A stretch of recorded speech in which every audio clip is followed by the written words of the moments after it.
जो भी political judgements होंगी they will all be in favour of the executive.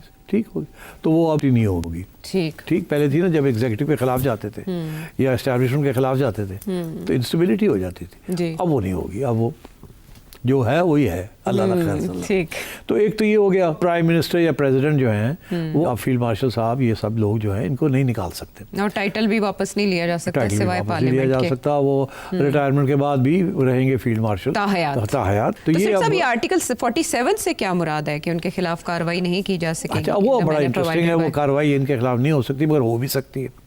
वो कैसे होगी? उन्होंने कहा जी जो प्रेसिडेंट खिलाफ जैसे कार्रवाई होती है ना, अगर उनको निकालना हो, प्रेसिडेंट को इम्पीच करना हो, निकालना हो फॉरन सम चार्ज हो दिया था, जैसे कि मुशर्रफ साहब को निकाला था जब ये नून लीग और पीपल्स पार्टी इकट्ठे हो गए थे और धमकी दी थी इम्पीचमेंट की, तो वही प्रोसीजर फॉलो करना पड़ेगा। वो प्रोसीजर क्या है? वो ये है कि पहले तो किसी एक घर में, सेनेट में या नेशनल असेंबली में एक रेजोल्यूशन पास करना होगा बाय 51% ऑफ दी वोट, सादा अक्सरियत। उसके साथ एक रेजोल्यूशन होगा कि हम आयशा को निकालना चाहते हैं। ठीक है, ठीक।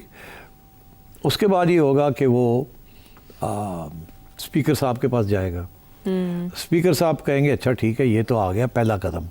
अगला कदम ये है कि दोनों घरों को बुलाना पड़ेगा और उन दोनों घरों के अंदर 2/3 मेजॉरिटी लेनी पड़ेगी आपको। ओके, फिर जाके आप इम्पीच होंगे। अच्छा, वो जो चार्ज लगेगा ना, पहले तो पहला स्टेप कदम ये है कि पहले मेजॉरिटी मिलती भी है रेजोल्यूशन के लिए कि नहीं, तो उस स्टेज पे ही रोका जा सकता है, या नहीं मिलती। अगर मिल जाती है तो फिर दोनों घरों को इकट्ठा करके 2/3 मेजॉरिटी लेनी पड़ेगी। तो दैट इज़ नॉट ईजी। ठीक, क्योंकि के पास बहुत से पार्स होते हैं कि ये 2/3 मेजॉरिटी जो है इधर उधर हो जाए जी। तो ये पक्का हो गया काम। अच्छा, अब जैसे प्रेसिडेंट साहब का पक्का है, ये भी पक्का हो गया। सो आई थिंक ये तो this is a very significant development. और दूसरा ये जो मैंने पहले कहा कि power has swung away from the judiciary, जो थोड़ी बहुत रह गई थी, to the executive. So I think ये दो चीज़ें हुई हैं। एक तरफ पार्लियामेंट को और एग्जीक्यूटिव को पावर चली गई हैं, दूसरे उनसे छीन के कहीं और चली गई हैं, ऊपर कहीं चली गई।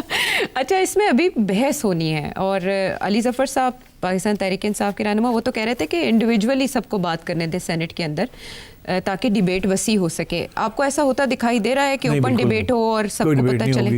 ये कमेटी के अंदर कुछ बातें हो रही हैं, अभी बड़ी इंटरेस्टिंग बातें हो रही हैं। अगर बता ही दें आप। बता दूं?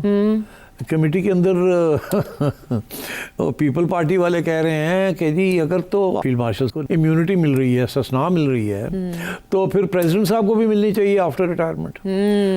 उनके खिलाफ केसेस नहीं हो सकते तो फिर प्रेसिडेंट साहब के खिलाफ भी केसेस नहीं हो सकते, क्योंकि अभी सिचुएशन ये है कि प्रेसिडेंट ऑफ पाकिस्तान के खिलाफ while he is in office कोई कुछ नहीं कर सकता, उनके खिलाफ कोई केस नहीं हो सकता।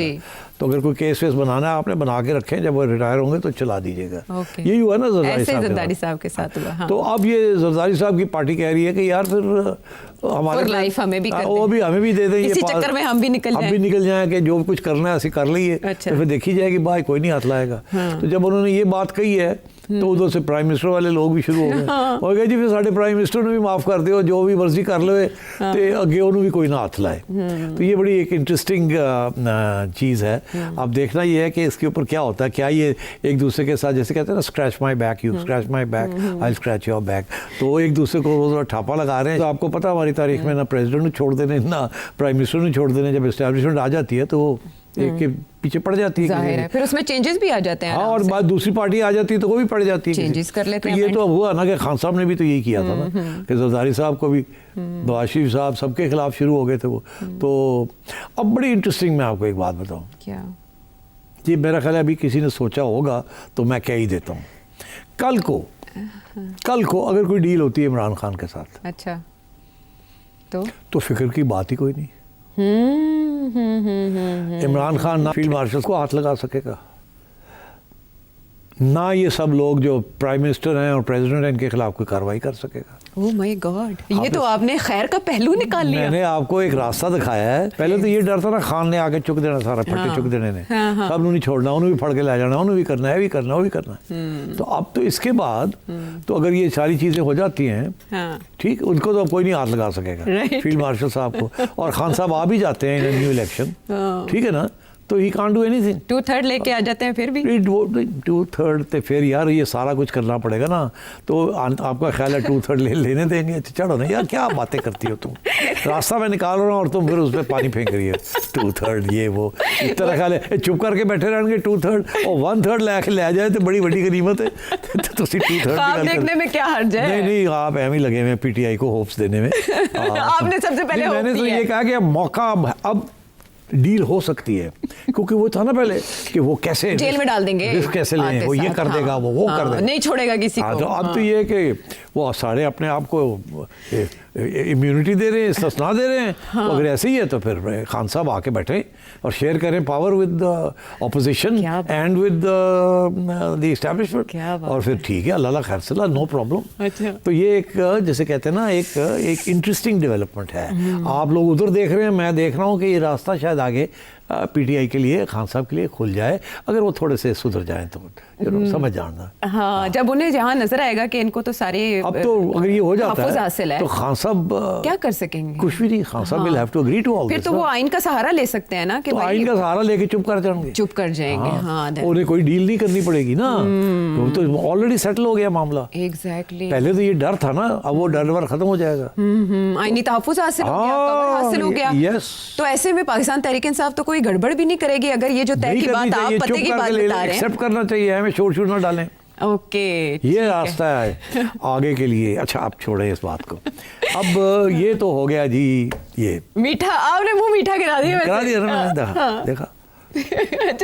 अच्छा, इसमें अवाम के लिए क्या है? अक्सर क्वेश्चंस भी आते हैं, आपके व्यूअर्स जानने की कोशिश करते हैं कि भाई कोई अमेंडमेंट साडे हक विच भी होएगी, अदालतें इंसाफ देंगी। वो सुना हुआ ना मुहावरा आपने कि 9 मन तेल होगा, राधा भी नाचेगी। नहीं, राधा नहीं नाचेगी। 9 मन तेल होगा ना, राधा नाचेगी, ये मुहावरा नहीं, ये नहीं। हाँ, लेकिन आपने उसे उल्टा किया। हाँ, उल्टा। अच्छा, हाँ, तो मैं ये कह रहा हूँ आपसे, आगे ये होगा, ये पॉजिटिव चीज होगी, नेगेटिव नहीं होगी। अच्छा, ये मैं कह रहा हूँ। ओके, मैंने उसको थोड़ा तब्दील कर दिया ना। ओके, मुहावरा क्या है?